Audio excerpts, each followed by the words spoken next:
El profe Mike. Encuentra todos mis audiolibros y aún más, sin interrupciones molestas ni comerciales, en mi página de Patreon. Enlace en la descripción del video y en el primer comentario. Demian. Historia de la juventud de Emile Sinclair. De Hermann Hesse. Capítulo 2. Caín. Mi salvación se me presentó de una manera totalmente inesperada, y vino acompañada al mismo tiempo de algo nuevo que ha seguido actuando en mi vida. En el colegio habían inscrito a un nuevo alumno hacía pocos días. Era el hijo de una viuda rica que se había cambiado a nuestra ciudad y llevaba un listón negro en la manga. Iba un grado más adelante que yo, pues era unos años más grande, pero a mí, como a casi todos, me llamó poderosamente la atención. Este alumno tan sorprendente se veía mucho mayor de lo que realmente era. Entre nosotros se movía como un hombre maduro, como un señor. No participaba en las peleas ni en los juegos. Nos gustaba su tono decidido y seguro frente a los profesores. Se llamaba Max Demian. No sé por qué motivos, un día, instalaron una nueva clase en nuestra aula. Nosotros, los más pequeños, teníamos historia sagrada, y los mayores tenían que hacer una redacción. Mientras nos explicaban la historia de Caín, yo observaba fascinado la cara de Demian, pues me atraía su seguridad e inteligencia cuando realizaba su trabajo con atención y carácter. Parecía un investigador dedicado a su trabajo, en vez de un alumno haciendo sus tareas. No me parecía simpático, al contrario, sentía en el fondo algo contra él. Me resultaba demasiado seguro de sí mismo, superior y decidido. En sus ojos veía yo la expresión de los adultos, expresión que no gusta a los niños, con destellos de ironía y de tristeza. Me sentía atraído por él inconscientemente, me gustara o no. Sin embargo, cuando él me miraba a mí, yo apartaba los ojos atemorizado. Si yo recuerdo el aspecto de Demian en aquel entonces, diría yo que era completamente diferente a todos los demás, ya que tenía una recia personalidad muy definida. Tal vez por eso mismo me llamaba la atención, aunque él hacía todo lo posible por pasar inadvertido, y se comportaba como un príncipe disfrazado, que se encuentra entre gente de campo y quiere parecer uno de ellos. Cuando terminaron las clases, me siguió. Me alcanzó y me saludó cuando todos los demás se dispersaron por el patio. Este saludo resultaba demasiado cortés, aunque imitara nuestro tono de colegiales.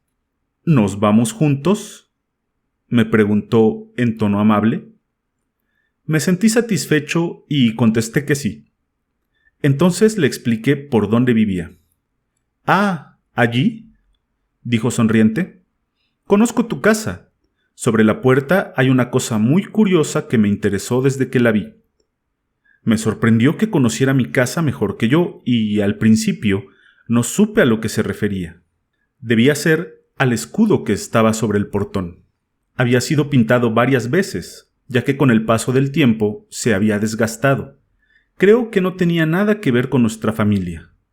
«No sé lo que es», dije con timidez. «Creo que es un pájaro o algo parecido. Ha de ser muy antiguo. Creo que mi casa antiguamente era un convento». «Puede que sí», contestó él.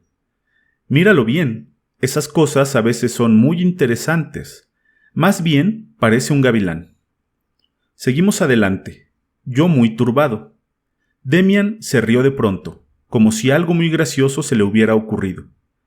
«Hoy he asistido a tu clase», dijo animadamente, «sobre la historia de Caín, el que llevaba un estigma en la frente, ¿no? ¿Te gustó?».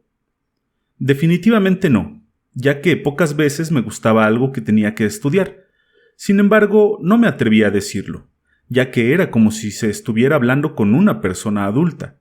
Contesté que la historia me gustaba. Demian me dio unas palmaditas en el hombro. «No necesitas decir mentiras, amigo, pero esa historia es realmente muy rara, mucho más que las que se tratan en la clase. El profesor no ha explicado mucho, solo lo rutinario sobre Dios y el pecado. Yo pienso... Sonriendo me preguntó, «Oye, ¿pero esto te agrada?» Yo pienso, continuó, que la historia de Caín se puede interpretar de otra manera muy distinta. Casi todas las cosas que nos enseñan son verdaderas, pero se pueden mirar desde otro punto de vista y entonces las podemos entender mucho mejor. Por ejemplo, no se puede quedar satisfecho con la explicación que nos dieron de Caín y la señal que lleva en la frente. ¿No lo crees así? Que uno mate a su hermano en un pleito puede ser, que luego se arrepiente también puede ser, pero que precisamente por esa cobardía le premien con una distinción que le proteja y que inspire temor a los demás, eso sí no me parece. Sí, eso es verdad, dije conmovido. Ese asunto empezaba a intrigarme. Pero, ¿cómo vas a interpretar entonces la historia? Me dio una palmada en el hombro. Muy sencillo. La deshonra fue lo que existió en un principio, y en esta se basó la historia. Hubo un hombre con algo en la cara que les daba miedo a los demás. No se atrevían a tocarlo. Él y sus hijos trataban de impresionar. Tal vez, o más bien seguramente, no se trataba de una señal en la frente, de algo como un sello. La vida no puede ser así. La vida no suele ser tan burda. Tal vez fuera algo apenas perceptible e inquietante, algo más audaz en su mirada, ya que tenía poder. Aquel hombre solo inspiraba temor. Debió haber llevado una seña. Esto se podía explicar como uno quisiera, y siempre se prefiere lo más fácil y que da la razón. Les tenían miedo a los hijos de Caín, que llevaba aquella seña. Esta no se podía interpretar como lo que era, como una distinción, sino lo contrario. La gente decía que aquellos tipos eran perversos, y a decir verdad, lo eran. Los hombres de carácter y valor siempre han parecido inquietantes para las demás gentes. Que una raza de hombres siniestros y perversos anduviera suelta resultaba muy incómodo, y por eso les pusieron un apodo y les inventaron un cuento, para vengarse de ellos y así poder justificar todo el miedo que sentían por ellos. ¿Entiendes? Sí. Entiendo que Caín no fue tan malo, pero... ¿entonces toda la historia de la Biblia es una mentira? Sí y no. Esas antiguas historias son siempre verdaderas, pero no siempre han sido transmitidas como debería ser. Yo pienso que Caín fue un gran hombre, y le inventaron toda esa leyenda precisamente porque le tenían miedo. Todo esto empezó con una simple murmuración. Solo era verdad lo referente al estigma que Caín y sus hijos llevaban, cosa que les hacía diferentes a los demás. Todo esto lo escuchaba yo estupefacto.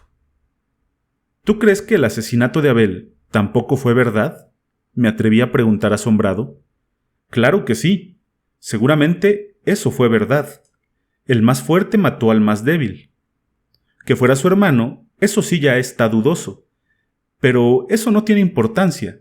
A fin de cuentas, todos los hombres somos hermanos. Así las cosas, el fuerte mató al débil. Tal vez fue un acto heroico, tal vez no lo fue. Al fin de cuentas, los débiles sintieron miedo y empezaron a hacer lamentaciones y a responder cuando alguien les preguntaba, ¿por qué no lo matan? No se puede, está marcado por Dios, pues tiene una seña en la frente. En lugar de contestar, no lo matamos porque somos unos cobardes. Así nació esa mentira. Ya no te quiero entretener más. Adiós, amigo. Dio vuelta por la esquina de Alagás. Yo me quedé solo, asombrado como jamás lo había estado. En cuanto desapareció, todo lo que me había dicho me pareció lo más increíble del mundo. Caín un hombre bueno y Abel un cobarde. La seña que llevaba Caín era una distinción. Esto era una blasfemia absurda, pero... ¿Dios dónde estaba? ¿No había aceptado el sacrificio de Abel? ¿No lo quería tal vez?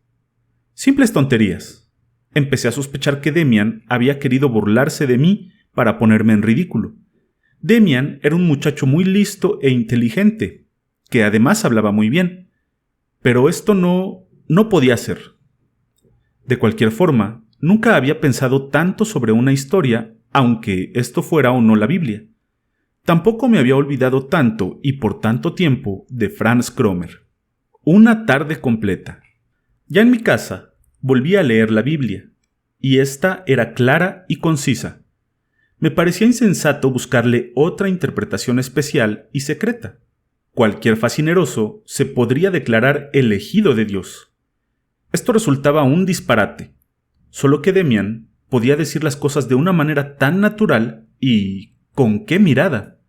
De cualquier manera, en mí algo andaba muy desordenado. Yo había vivido en un mundo claro y diáfano. Había sido una especie de Abel, y ahora me encontraba hundido en el otro mundo. Había rodado tan bajo, y sin embargo, no era tan culpable. ¿Qué había pasado? En ese instante me asaltó un recuerdo que casi me deja sin respiración. En aquella tarde malhadada, cuando empezó mi actual desgracia, había sucedido eso mismo con mi padre. Durante un instante, fue como si le hubiera quitado la máscara y sentía desprecio profundo hacia él, a su mundo y a su sapiencia. En aquel momento yo me sentía Caín, y que llevaba un estigma sobre mi frente, y ese estigma era un privilegio que me hacía superior a mi padre y a los buenos y piadosos, precisamente por mi maldad y perversidad.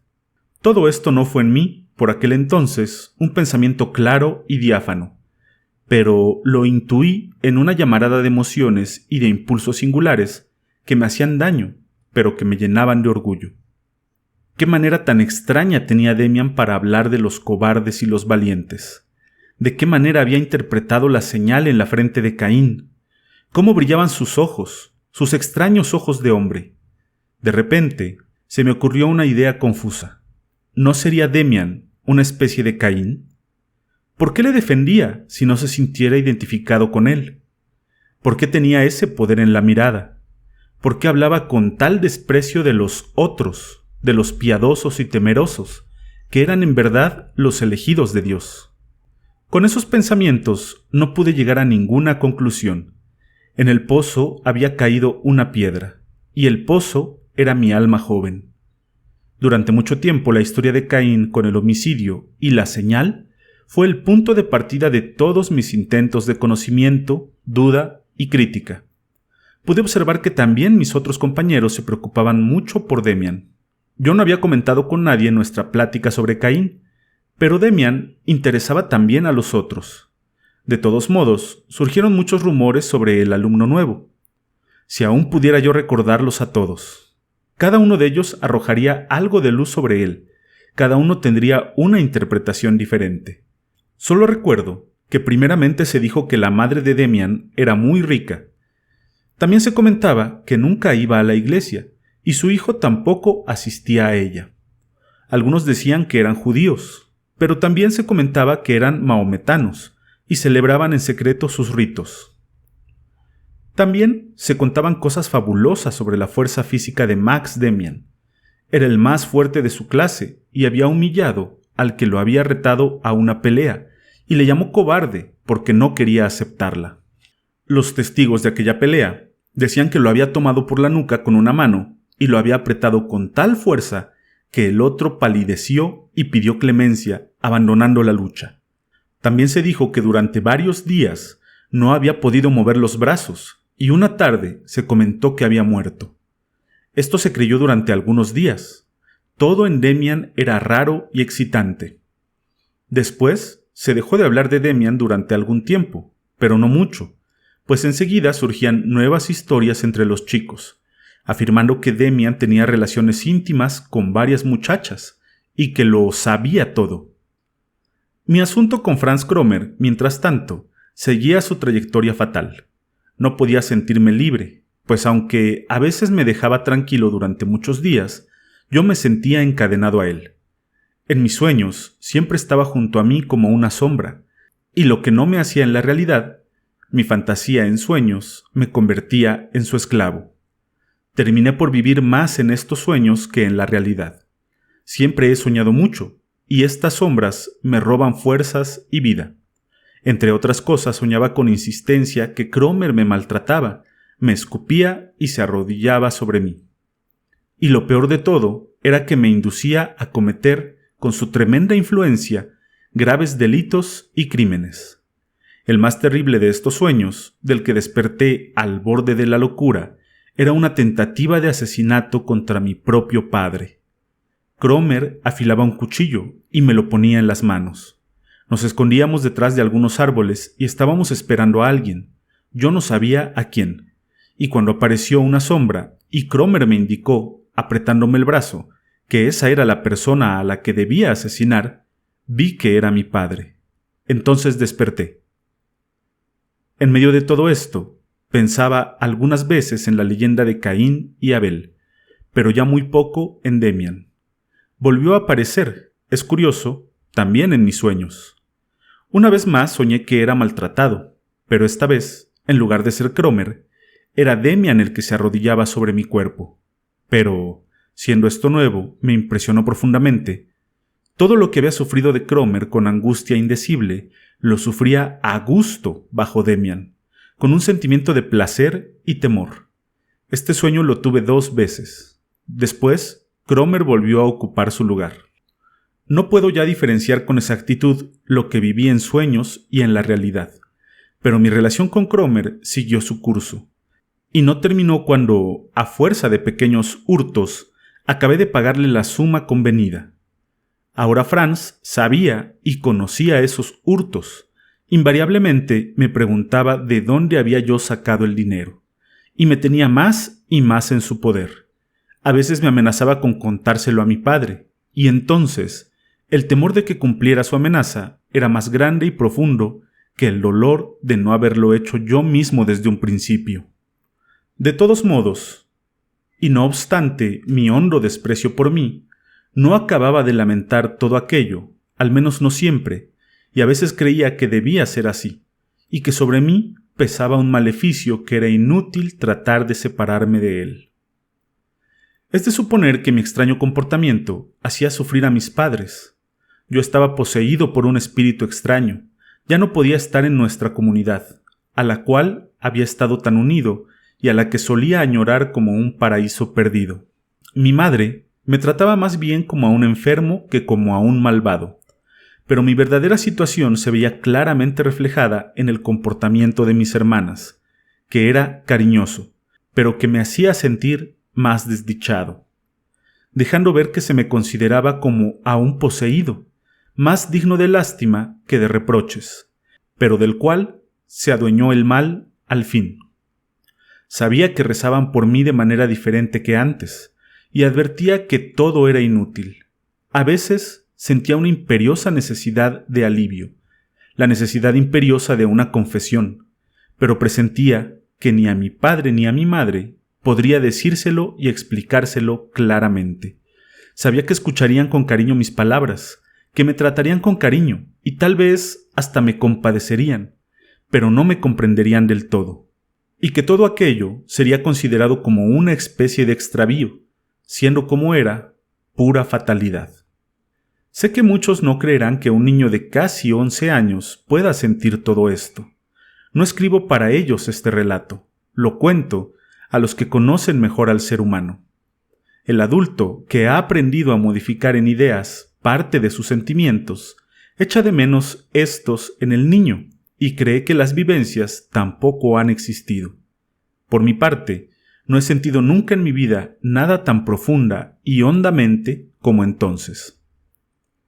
Un día de lluvia me citó mi verdugo en la plaza del castillo, y lo estaba esperando allí, hurgando con los pies en la hojarasca mojada que caía de los negros castaños chorreantes. Yo no tenía dinero, pero traía 2 pedazos de pastel que había apartado, para no presentarme a Cromer con las manos vacías. Ya estaba acostumbrado a esperar así en cualquier esquina, y me resignaba a ello como el hombre se resigna a lo que no puede evitar. Por fin apareció Cromer. Aquel día me entretuvo poco. Me dio unos puñetazos en las costillas, se rió, se comió el pastel, me ofreció un cigarrillo húmedo que yo rechacé. Esta vez estaba más amable que de costumbre. Al marcharse me dijo: «Oye, la próxima vez podrías traer contigo a tu hermana, la más grande. ¿Cómo se llama?» No acertaba a comprenderlo, Permanecí mudo, mirándolo con asombro. ¿Qué te pasa? Tienes que traer a tu hermana. ¿O no entiendes? Cromer, eso no puedo hacerlo. Además, ella se negaría a venir. Me figuraba que aquella singular petición no era más que un nuevo subterfugio para atormentarme. Así lo acostumbraba a hacer. Me exigía cosas imposibles, me asustaba, me humillaba, y luego se avenía a un compromiso, teniendo yo que pagar mi rescate con nuevas cantidades de dinero u otros objetos. Pero esta vez era diferente. Casi no se enfadó ante mis negativas. Está bien, dijo ligeramente. Ya tendrás tiempo de pensarlo. Quiero conocer a tu hermana. No faltará alguna ocasión. La traes de paseo y yo me hago el encontradizo. Mañana hablaremos sobre este asunto. Cuando Cromer se fue, comencé a darme alguna cuenta de lo que significaba su deseo. Yo era aún un niño, pero sabía de oídas que los chicos y las chicas, cuando eran un poco más grandes, podían hacer entre sí ciertas cosas misteriosas, indecentes y prohibidas. De repente vi con claridad lo monstruoso de aquella nueva exigencia de Cromer, y decidí no prestarme jamás a ella. Pero no me atreví a pensar lo que sucedería y cómo querría vengarse Cromer de mí. Desesperado, crucé la plaza desierta, con las manos metidas en los bolsillos. Nuevos tormentos y nueva esclavitud. Una voz fresca y grave pronunció de pronto mi nombre. Me asusté y eché a correr. Alguien corría detrás de mí y sentí una mano que me sujetó suavemente. Era Max Demian. Me rendí. ¿Eres tú?, pregunté con inseguridad. ¡Qué susto me diste! Me miró de una manera que nunca me había parecido tan penetrante, tan adulta y tan sensata como en esos momentos. Hacía mucho tiempo que no habíamos vuelto a hablar. Lo siento, me dijo con sus modales tan correctos. Pero, oye, no debe uno asustarse así. Hay veces que no se puede remediar. Eso parece. Pero, mira, si te asustas así delante de alguien que no te ha hecho nada, ese alguien empezará a pensar. Dirá que eres muy asustadizo y eso solo pasa cuando se tiene miedo. Los cobardes siempre tienen miedo, y yo no creo que tú seas un cobarde, ¿verdad? Sé que tampoco eres un héroe. Hay cosas que te dan miedo. También hay hombres a los que les tienes miedo, y eso no debe ser. No, nunca hay que tenerle miedo a los hombres. A mí, por ejemplo, no me tendrás miedo. ¿O quizás sí? Oh, no, a ti no. ¿Lo ves? Pero hay personas de las que tienes miedo. No lo sé. Déjame. ¿Qué cosa quieres de mí? Demian seguía a mi lado, aunque yo había apresurado el paso pensando en huir. Sentía su mirada penetrante sobre mí. Suponte que te quiero bien, continuó. No tienes por qué tenerme miedo, pero me gustaría hacer contigo un experimento. Es divertido, y además aprenderás algo, lo que nunca está de más. Verás, algunas veces intento practicar un arte que consiste en leer el pensamiento. No se trata de brujerías, pero cuando no se sabe cómo se hace, resulta muy extraño. La gente se queda asombrada. Vamos a probar contigo. He dicho que te quiero bien, que me intereso por ti, y ahora quisiera saber qué cosas suceden en tu interior. Para ello, ya he dado el primer paso. Te he asustado. Eres, pues, asustadizo. Hay, por lo tanto, cosas y hombres a los que les tienes miedo. ¿Por qué? No tienes que tener miedo a nadie. Si le temes a alguien, ese alguien tiene poder sobre ti. Por ejemplo, hemos hecho algo malo y el otro lo sabe, y tiene entonces poder sobre nosotros. ¿Entiendes? ¿Está claro? ¿No? Lo miré perplejo. Su rostro aparecía grave e inteligente, como siempre, y también bondadoso, pero sin rasgo alguno de ternura, más bien severo. No supe qué decir. Me parecía tener un mago ante mí. ¿Me has entendido?, preguntó de nuevo. Asentí con la cabeza. No podía articular palabra. Ya te dije, continuó, que resulta muy raro eso de leer los pensamientos, pero en el fondo es una cosa muy fácil. Podría decirte también lo que pensaste de mí cuando te hablé de la historia de Caín y Abel. Pero vamos, esto no viene a cuenta. Incluso creo posible que hayas soñado conmigo. Dejémoslo también. Eres un muchacho inteligente. Los demás son tan tontos. De vez en cuando me gusta charlar con un chico sensato, en el que pueda confiar. ¿Te parece bien? Ya lo creo, pero no comprendo. Vamos a volver a nuestro divertido experimento. Hemos descubierto que el muchacho S es un muchacho asustadizo. Tiene miedo a alguien. Probablemente comparte con ese alguien un secreto que le resulta incómodo. ¿Es así más o menos? Como en el sueño, me sentía subyugado por su voz y por su poderoso influjo. Asentí otra vez. ¿No hablaba por él una voz que solo podía salir de mí mismo? ¿Que lo sabía todo? ¿Que sabía todo mejor y con más claridad que yo? Demian me dio una fuerte palmada en el hombro. He acertado, pues. Ya me lo imaginaba. Ahora, otra pregunta. ¿Sabes cómo se llama el chico que se marchó hace un rato? Temblé sobrecogido. Mi secreto se estremecía dolorosamente dentro de mí, resistiéndose a salir a la luz. ¿Qué chico?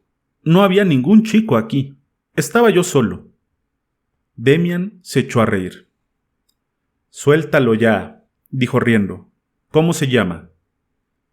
¿Te refieres a Franz Kromer?, murmuré. Asintió satisfecho. Bravo, eres un buen chico. Nos haremos amigos. Ahora tengo que decirte una cosa. Ese Kromer, o como se llame, es una mala persona. Su cara me dice que es un golfo. ¿Qué opinas tú de él? Oh, sí, suspiré. Es terrible. Es un demonio. Pero que no se entere. Por Dios, que no se entere. ¿Lo conoces? ¿Te conoce él a ti? No tengas cuidado. No anda ya por aquí, y no me conoce. Por lo menos todavía. A mí sí me gustaría conocerlo. ¿Va a la escuela? Sí. ¿A qué clase? A la 5ª. Pero no le digas nada, por favor. No le digas nada, te lo suplico. Estate tranquilo. No te pasará nada. Probablemente no tendrás ya ganas de contarme algo más sobre ese Kromer. No puedo. No. Déjame. Permaneció en silencio durante un rato. Luego prosiguió. Lo siento. Hubiéramos podido continuar un poco más el experimento, pero no quiero atormentarte. Ya te habrás convencido de que ese miedo que le tienes no es nada bueno, ¿verdad? Un miedo así nos va destrozando. Hay que liberarse de él. Tienes que hacerlo si quieres convertirte en un hombre. ¿Comprendes? Desde luego, tienes razón. Pero no es posible. Tú no sabes. Ya has visto que algo sé. Más de lo que tú creías. ¿Acaso le debes dinero? Sí, también. Pero no es eso lo principal. No te lo puedo decir. En verdad, no puedo. No te serviría de nada si yo te diera todo el dinero que le debes. Podría muy bien dártelo. No, no es eso. Y no le hables a nadie de esto, te lo ruego, ni una sola palabra. Confía en mí, Sinclair. Ya me contarás alguna vez tus secretos. Nunca, jamás, grité violentamente. Como tú quieras. Solo pienso que quizá más adelante me cuentes más cosas. Voluntariamente, por supuesto. No irás a creer que yo voy a actuar como el mismísimo Kromer. Oh, no, pero por ahora no sabes nada. Absolutamente nada. Pienso nada más en lo que podría hacer, pero puedes estar seguro de que nunca haré lo que Kromer. Además, a mí no me debes nada. Nos callamos un rato y me tranquilicé un poco, pero lo que sabía Demian cada vez me parecía más misterioso. Tengo que volver a casa, dijo al cabo, ciñéndose más estrechamente el abrigo bajo la lluvia. Pero antes quisiera decirte una cosa, ya que hemos llegado tan lejos. Tienes que librarte de ese tipo. Si no hay otro medio, mátalo. Me gustaría que lo hicieras y te admiraría. Incluso puede que te ayudara. El miedo me asaltó de nuevo. Recordé de pronto la historia de Caín. Aquello empezaba a ser terrible y empecé a llorar silenciosamente. Había demasiados enigmas a mi alrededor. Bueno, basta ya, sonrió Demian. Vuélvete a casa. Todo se arreglará. Aunque lo más sencillo sería matarlo. En estas cosas, lo más sencillo es siempre lo mejor. No estás en muy buenas manos con tu amigo Cromer. Al llegar a casa, me pareció que había estado fuera un año. Todo tenía otro aspecto. Entre Cromer y yo había surgido algo como un futuro, como una esperanza. Ya no estaba solo. Ahora me di cuenta de lo espantosamente solo que había permanecido durante semanas con mi secreto. Enseguida volví a pensarlo de tantas veces, que una confesión a mis padres me aliviaría, pero no me redimiría por completo. Casi me había confesado con otro, con un extraño, y el pensamiento de liberación volaba hacia mí como un fuerte perfume. De todos modos, mis temores tardaron aún mucho tiempo en desaparecer. Estaba seguro de que todavía habría que tener largas y terribles explicaciones con mi enemigo. Mi sorpresa fue así, tanto mayor, al ver que todo sucedía de un modo silencioso, oculto y sereno. El silbido de Cromer delante de mí ya no se oyó durante un día, 2, 3, una semana. No me atrevía a creerlo. Y en mi fuero interno estaba alerta, no fuera a aparecer de pronto, precisamente cuando menos lo esperaba. Pero no apareció. Desconfiando de mi nueva libertad, no acababa de creer enteramente en ella, hasta que un día tropecé con Franz Cromer. Bajaba por la Seilergasse, justo a mi encuentro. Al verme se estremeció, torció la cara en una mueca terrible y se volvió sin más para no tener que encontrarse conmigo. Fue aquel un instante inefable. Mi enemigo huía de mí. Mi demonio ahora me tenía miedo. La sorpresa y la alegría entraron tumultuosamente en mí. Por aquellos días volví a ver a Demian, que me esperaba a la puerta del colegio. «Hola», le dije. «Buenos días, Sinclair. Quería saber cómo te va. Supongo que Cromer te deja ahora tranquilo». «Gracias a ti, ¿verdad? Pero, ¿cómo lo has conseguido? ¿Cómo? No entiendo lo que pasa. No he vuelto a saber de él». «Me alegro. Y por si acaso se le ocurre volver, no creo que lo haga, pero de semejante canalla se puede esperarlo todo, bastará que le digas que se acuerde de Demian». «Pero, ¿cómo te las has arreglado? ¿Te has peleado con él? ¿Le has pegado?» «No, no soy aficionado a eso. No he hecho más que hablar con él, como antes contigo, y he podido convencerlo de que lo mejor para él es dejarte ya en paz». «¿No le habrás dado dinero?» «No, querido. Ese camino ya lo intentaste tú y no te funcionó». Se separó de mí, aunque yo intenté preguntarle más cosas. Me quedé con el viejo y confuso sentimiento que Demian me inspiraba, mezcla extraña de agradecimiento y recelo, admiración y miedo, simpatía y repulsión. Me propuse volver a verlo pronto y hablar de nuevo con él de todo aquello y de la historia de Caín. No llegué a hacerlo. La gratitud es una virtud en la que no tengo ninguna fe, y me parecería equivocado exigirla a un niño, así que no me sorprende demasiado la total ingratitud que demostré a Max Demian. Hoy en día creo firmemente que si Demian no me hubiera libertado de las garras de Cromer, yo habría salido de ellas enfermo y corrompido para toda la vida. Ya entonces sentí aquella liberación como el acontecimiento más grande de mi joven vida, pero al libertador mismo le eché a un lado en cuanto hubo realizado el milagro. Como he dicho, la ingratitud no me resulta extraña. Solo me sorprende la falta de curiosidad que demostré. ¿Cómo era posible que yo siguiera viviendo un solo día con tranquilidad sin intentar acercarme a los misterios con que Demian me había puesto en contacto? ¿Cómo podía dominar el deseo de oír más cosas sobre Caín, sobre Cromer y la lectura de pensamientos? Es apenas comprensible y, sin embargo, es así. Me vi de repente libre de las redes infernales que me tenían preso. Vi de nuevo ante mí el mundo claro y risueño, y dejé de sufrir los accesos de terror y las palpitaciones que me ahogaban. El maleficio estaba roto. Ya no era un condenado sometido a terribles torturas, sino otra vez un colegial, como antes. Mi naturaleza intentaba volver con toda rapidez al equilibrio y a la tranquilidad, y se esforzaba sobre todo en apartar y olvidar todo lo feo y amenazador. Toda la larga historia de mi culpa y de mis terrores escapó con maravillosa rapidez de mi memoria, sin dejar aparentemente en ella cicatrices ni huellas ningunas. También comprendo hoy que olvidara a mi Salvador con la misma rapidez. Del valle de lágrimas de mi condenación, de la espantosa esclavitud a Cromer, huí con todos los instintos y las fuerzas de mi alma maltrecha a refugiarme allí donde me había sentido feliz y tranquilo, al paraíso perdido que se volvía a abrir, al mundo claro de los padres y de las hermanas, a la fragancia de la pureza, a la gracia del Dios de Abel.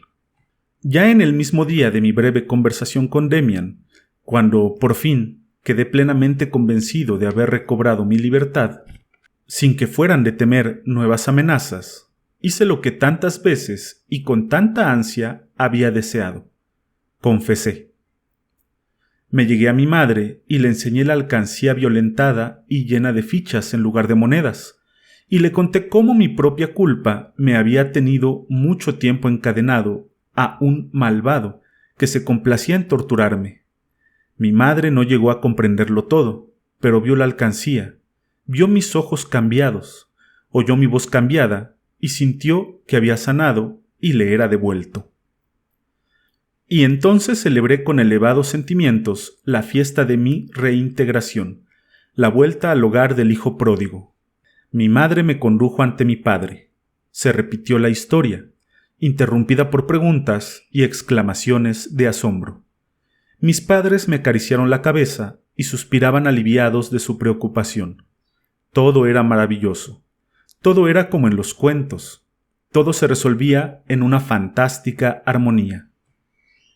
En esta armonía me refugié apasionadamente. No me saciaba de comprobar que poseía de nuevo la paz y la confianza de mis padres. Me convertí en un muchacho modelo, apegado al hogar, y a la hora de los rezos entonaba los viejos himnos amados con toda la nueva emoción de un converso, del hombre a quien acaban de serle perdonadas todas sus culpas. Sin embargo, las cosas no estaban en orden, y aquí está la razón que explica mi ingratitud hacia Demian de una manera satisfactoria. Debía haberme confesado a él. La confesión habría resultado menos decorativa y emocionante, pero hubiera sido para mí más fructífera. Ahora, yo me agarraba con todas mis raíces a mi antiguo mundo paradisiaco. Había vuelto a él, y fui acogido con clemente indulgencia. Demian no pertenecía a este mundo, no encajaba en él, aunque muy distintamente era como Cromer, un corruptor. También él me enlazaba con el otro mundo, con el mundo perverso y sombrío del que yo no quería volver a saber nada. No podía ni quería abandonar a Abel y contribuir a glorificar a Caín, en el momento preciso en que yo mismo había vuelto a ser un Abel. Hasta aquí, el proceso exterior. El interior, sin embargo, era otro. Me sentía liberado de las garras de Cromer y del diablo, pero no por mi propia fuerza o mérito. Había intentado caminar por los caminos del mundo, pero estos habían resultado demasiado inseguros para mí. Rescatado por una mano amiga, corrí ciegamente a refugiarme en el regazo de mi madre, en el seguro redil de una puerilidad resignada y piadosa. Me hice más niño y más dependiente de lo que era. Me sentí obligado a sustituir la dependencia de Cromer por otra nueva, pues era incapaz de andar solo, y mi ciego corazón eligió a mis padres, al mundo luminoso, el viejo mundo querido, aunque sabía que ya no era el único. De no haberlo hecho así, tendría que haberme decidido por Demian y haberle confiado todo. Me pareció justificarme por la desconfianza que me inspiraban sus extraños pensamientos. En el fondo, no era más que miedo, porque Demian hubiera exigido de mí mucho más de lo que exigieron mis padres. Habría intentado hacerme más independiente con el estímulo y la exhortación, la burla y la ironía. Si eso lo sé yo, nada hay más molesto para el hombre que seguir el camino que le conduce a sí mismo. Sin embargo, cerca de medio año después, no pude resistir la tentación de preguntar a mi padre, en el curso de un paseo, cómo podía ser que alguna gente proclamase a Caín mejor que Abel. Se quedó muy sorprendido y me explicó que era una interpretación muy antigua que databa de los primeros tiempos del cristianismo. Se había enseñado en determinadas sectas, entre ellas la llamada de los cainitas. Naturalmente, aquella insensata teoría no era más que una invención del diablo para intentar destruir nuestra fe, pues si se daba la razón a Caín en contra de Abel, resultaba que Dios se había equivocado, no siendo, por tanto, el Dios de la Biblia el único, sino un Dios falso y deleznable. En realidad, esto es lo que habían predicado los cainitas, pero esta herejía había desaparecido hacía mucho, y le sorprendía que un compañero mío hubiera llegado a saber algo de ella. De todos modos, me aconsejó seriamente que olvidara aquellos pensamientos.